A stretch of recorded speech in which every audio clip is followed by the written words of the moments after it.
दोस्तों, आज की इस वीडियो में हम बात करने वाले हैं धीरेन्द्र कृष्ण गर्ग बागेश्वर धाम सरकार के बारे में। आखिर कौन है ये, कैसे बने ये बागेश्वर धाम सरकार, इनकी असल हकीकत क्या है, अचानक से क्यों इतने विवादों से घिरे बागेश्वर धाम सरकार, और आखिर क्यों लगे इन पर अंधविश्वास और जादू टोना फैलाने जैसे आरोप।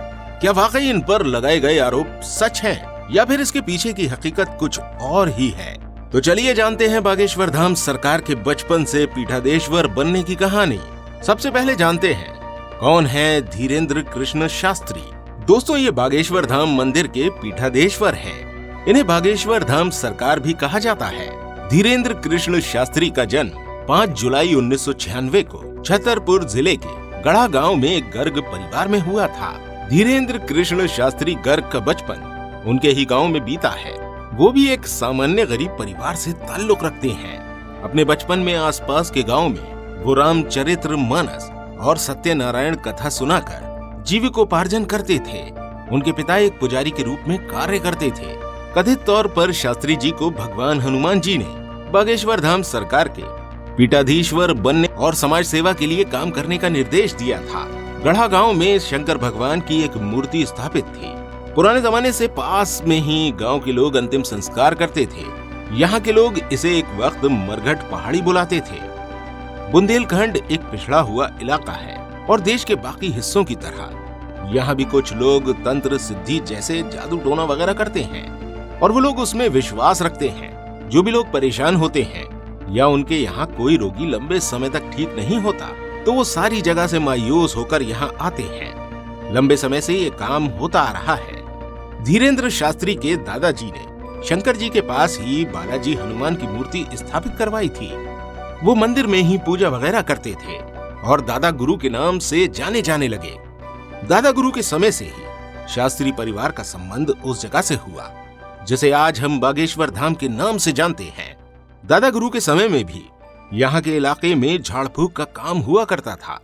दादा गुरु के बेटे यानी कि धीरेन्द्र शास्त्री के पिता खेती करते थे, लेकिन धीरेन्द्र शास्त्री ने मरघट पहाड़ी का रुख किया।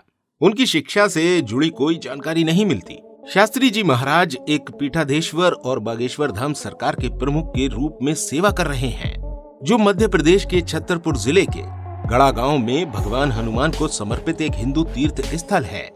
यहाँ शास्त्री जी एक दिव्य दरबार का आयोजन करते हैं, जहाँ ऐसा माना जाता है कि वो अपनी देवीय शक्तियों से लोगों की सभी शारीरिक, मानसिक, आर्थिक और सामाजिक पीड़ाओं को ठीक करते हैं, जो उन्हें भगवान हनुमान से मिली थी। सन 1912 से यहाँ दरबार लगने की शुरुआत हुई थी।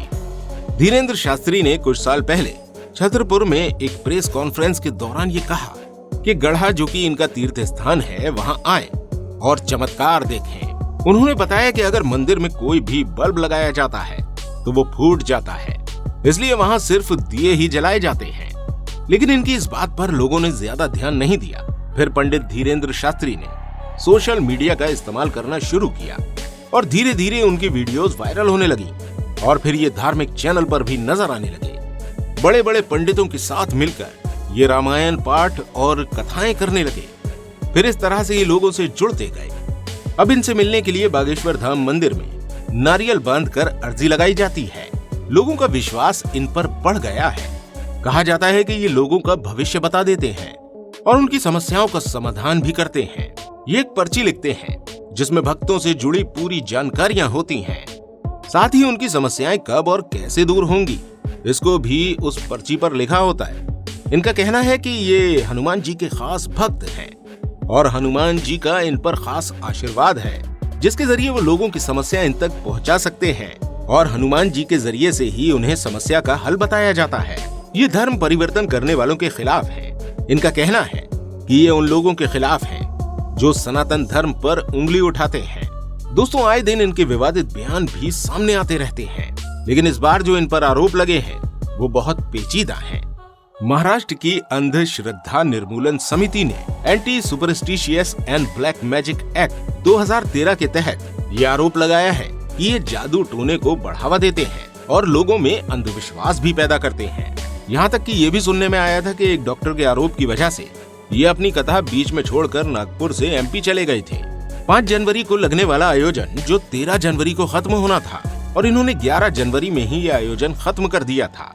आरोप लगाने वाली समिति का कहना था कि अगर बागेश्वर वाकई लोगों के भविष्य बता सकते हैं तो उनके बीच आकर दरबार का आयोजन करें और समिति के द्वारा चुने गए लोगों की समस्या को हल करें। साथ ही समिति ने 30 लाख देने का भी ऐलान किया था। लेकिन पंडित धीरेन्द्र शास्त्री का कहना है कि ये सब झूठ है, उनको ऐसी कोई चुनौती नहीं मिली, ये सब झूठी बातें हैं जो फैलाई जा रही हैं। उनका कहना है कि बागेश्वर धाम का दरबार नियोजित समय में शुरू और खत्म हुआ।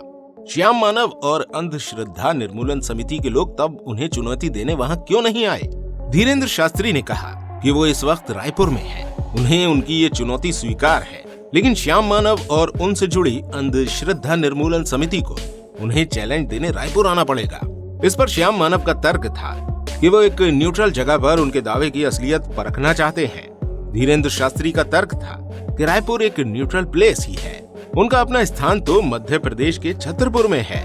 दोस्तों, बीजेपी के नेता और बाबा रामदेव ने भी धीरेन्द्र शास्त्री के समर्थन में बयान दिए थे। एक वीडियो में धीरेन्द्र शास्त्री ने कहा था कि हम बालाजी के हैं और बालाजी हमारे हैं, हमारे चक्कर में मत पड़ना, जुड़ना हो तो बालाजी से जुड़ना। यानी वो डायरेक्ट अपने आप से किसी को नहीं जोड़ते। उनका मानना है कि अगर किसी को श्रद्धा है तो वो बालाजी से श्रद्धा रखे। महाराष्ट्र की नागपुर पुलिस ने बागेश्वर धाम सरकार के पंडित धीरेन्द्र कृष्ण शास्त्री को क्लीन चिट भी दे दी है। नागपुर पुलिस ने कहा कि वीडियो फुटेज की पड़ताल के बाद अंधश्रद्धा कानून 2013 के उल्लंघन का कोई सबूत नहीं मिलता। नागपुर पुलिस प्रेस को दी गई सूचना में ये साफ करती है कि बागेश्वर धाम के वीडियोज में ऐसा कुछ भी नहीं पाया गया है जिससे ये कहा जा सके कि वो अंधविश्वास फैला रहे हैं।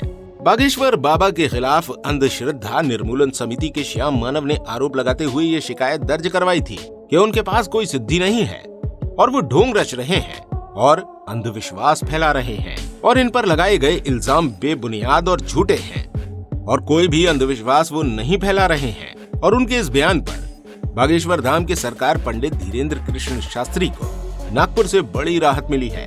नागपुर विवाद की वजह से ही वो चर्चा में थे। महाराष्ट्र अंधश्रद्धा निर्मूलन समिति ने उनके खिलाफ नागपुर पुलिस से जो शिकायत की थी, उस शिकायत पर नागपुर पुलिस ने उन वीडियोस की जांच भी की जिसके जरिए बाबा पर अंधविश्वास फैलाने का आरोप लगा था। जांच के दौरान नागपुर पुलिस ने पाया कि वीडियो में कोई दिक्कत नहीं है। वीडियो में ज्यादातर हिस्से नागपुर के बाहर से थे। बाबा ने नागपुर में ऐसा कुछ भी नहीं कहा था जिससे कि अंधविश्वास फैले। बाबा को क्लीन चिट मिलने के बाद बागेश्वर महाराज ने कहा कि सनातन का प्रचार अंधविश्वास नहीं है। अब दोस्तों, आखिर ये जान लेते हैं कि लोग ऐसी जगहों पर क्यों जाना पसंद करते हैं और आखिर इसके पीछे की असली वजह क्या है। हेल्थ एक्सपर्ट्स के मुताबिक ये बताया गया है कि जब भी इंसान परेशान होता है तो वो अंधविश्वास की तरफ भागता है। इसका एजुकेशन से कोई कनेक्शन नहीं है, ये एक तरह का बिजनेस है जिससे लोग पैसा कमाते हैं। लेकिन दोस्तों, एक बात और समझने वाली है कि जब भी कभी कोई ऐसी घटना होती है या ऐसी कोई खबर आती है तो पूरे मीडिया की और सोशल मीडिया की सुई सिर्फ सनातन धर्म के बाबाओं पर ही आकर क्यों रुक जाती है। ऐसे प्रीस्ट और मौलवी भी हैं देश में जो लगातार इस तरह की बातें करते हैं। तो सवाल ये है कि मीडिया उनके बारे में क्यों कुछ नहीं कहता, आंखें बंद क्यों कर लेता है। लेकिन एक बात और है कि जब भी कोई इंसान परेशान होता है तो उसे किसी बाबा, मौलवी या प्रीस्ट के पास नहीं जाना चाहिए बल्कि किसी मेडिकल डॉक्टर से कंसल्ट करना चाहिए। ऐसा देखा गया है कि जब इंसान परेशान होता है तो ज्यादातर मामलों में इसे मेंटल डिसऑर्डर होता है जो कि वो उसे भूत प्रेत का नाम दे देता है। दोस्तों, आपकी इस बारे में क्या राय है? हमने तो ये जानकारी इंटरनेट से हासिल की है। हम ये भी जानने के उत्सुक हैं कि आपको इस बारे में क्या लगता है। हमें कमेंट करके जरूर बताइएगा। वीडियो अच्छी लगी हो तो इस वीडियो को लाइक जरूर कीजिएगा। मिलते हैं आपसे अगली वीडियो में, तब तक अपना बहुत सारा ध्यान रखिएगा।